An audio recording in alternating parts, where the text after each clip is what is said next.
Hi guys, welcome to AWS DBA. In this session, we are going to see about adjusting the preferred DB instance maintenance window. To adjust the preferred maintenance window, in the navigation pane, choose databases and then select the DB instance that you want to modify. Choose modify. The modify DB instance page, scroll down.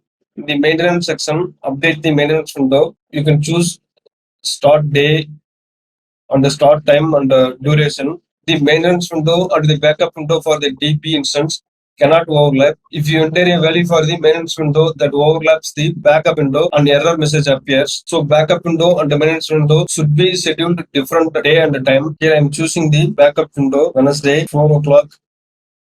Duration 30 minutes. Then choose continue. In the summary of modification, you can validate current value and new value. Scheduling of modifications, choose apply immediately. Then choose modify DB instance. Choose this database. In the maintenance and backup tab, you can confirm the maintenance window of day, time, and duration. For upgrading a DB instance engine version, you can refer next video in my YouTube channel.